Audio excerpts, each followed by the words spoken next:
Iran और Israel के बीच में युद्ध बढ़ता चला जा रहा है। मिसाइलें बरसाई जा रही हैं। ईरान ने इजराइल के कई परमाणु ठिकानों को टारगेट करने की कोशिश की है, मिलिट्री बेसिस को तबाह कर दिया।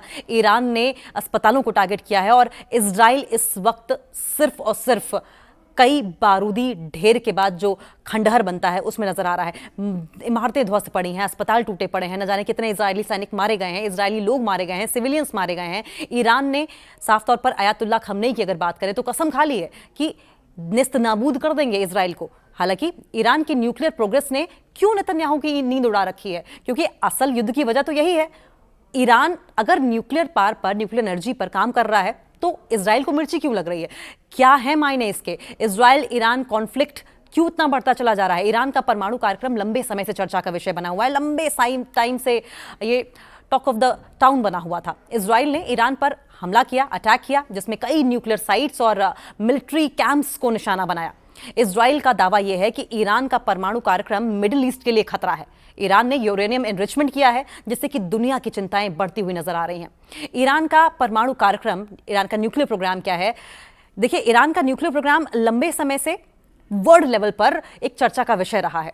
शुक्रवार की अगर बात करें तो सुबह सुबह ही इजराइल ने इसी बात को बेस बनाया और ईरान पर अब तक का सबसे बड़ा मिलिट्री अटैक किया। इस हमले में जितने भी न्यूक्लियर साइट्स थे और सैन्य कैंप्स थे उन्हें निशाना बनाने की कोशिश की गई। न जाने कितने कमांडर्स को मारा भी गया। इजराइल ये दावा कर रहा है कि ईरान का परमाणु कार्यक्रम मिडिल ईस्ट के लिए खतरा बन रहा है और इस हमले ने दुनिया भर में हलचल मचा दी है, क्योंकि अमेरिका समेत कई देश ये मानते हैं कि ईरान का कार्यक्रम अभी वेपन्स बनाने की दिशा में नहीं है। फिर भी ईरान के यूरेनियम एनरिचमेंट और इंटरनेशनल निरीक्षण की अगर बात करें तो उसमें रोक ने शक पैदा कर दिया है। ईरान पहले से ही कह रहा है कि हम न्यूक्लियर पावर बनना चाहते हैं, लेकिन हम न्यूक्लियर हथियार नहीं बनाना चाहते हैं, हमें किसी के ऊपर अटैक नहीं करना है। लेकिन उसके बावजूद अमेरिका और इजराइल को इस बात से आपत्ति है। ईरान बार बार कह रहा है कि हमारा राइट है, हम इसलिए न्यूक्लियर पावर बनना चाहते हैं। इसके बाद ही इजराइल ऐसा कदम उठा रहा है। ये सब कहने के बावजूद इजराइल ने इस तरह का कदम उठाया, तो ऐसे में अब ये माना जा रहा है कि इजराइल और ईरान के बीच में जो जंग चल रही है ये व्यापक होगी। इजराइल की ओर से कुछ देश होंगे और अमेरिका और ईरान की ओर से कुछ देश होंगे। दुनिया दो धड़ों में बटी हुई नजर आएगी। वर्ल्ड ऑर्डर बदलेगा और ऐसे में क्या वर्ल्ड वॉर की संभावना हो सकती है? इस बात के भी कयास लगाए जा रहे हैं। अब सुनिए कि कब ईरान का ये जो न्यूक्लियर जर्नी है, परमाणु सफर है, कब शुरू हुई थी। ईरान का परमाणु कार्यक्रम 1957 में अमेरिका की हेल्प से शुरू किया गया था।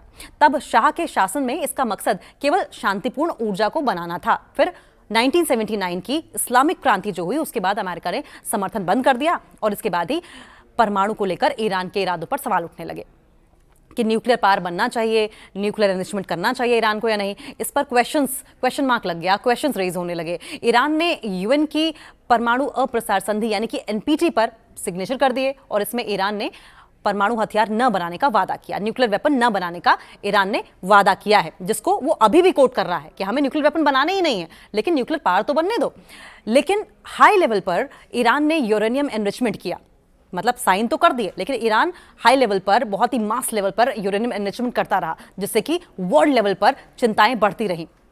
अब यूरेनियम एनरिचमेंट होता क्या है? दरअसल यूरेनियम एनरिचमेंट ये वो प्रक्रिया है जिसमें यूरेनियम 235 यानी कि U-235 की मात्रा को बढ़ा दिया जाता है। बिजली उत्पादन के लिए 3 से 5% तक एनरिचमेंट काफी होता है, लेकिन परमाणु हथियार यानी कि न्यूक्लियर वेपन के लिए 90% चाहिए। ईरान के पास अगर हम देखें तो उन्नत सेंट्रीफ्यूज मशीनें भी हैं। इस मशीन की मदद से तेजी से एनरिचमेंट किया जा सकता है। ईरान का दावा यह है कि उसका कार्यक्रम, उसका प्रोग्राम सिर्फ ऊर्जा के लिए है, सिर्फ एनर्जी के लिए, हमें वेपन नहीं बनाने हैं, ऐसा कह रहा है ईरान। लेकिन इंटरनेशनल लेवल पर ईरान की ओर से लगाई गई पाबंदी और उच्च संवर्धन ने शक की गुंजाइश को बढ़ा दिया है।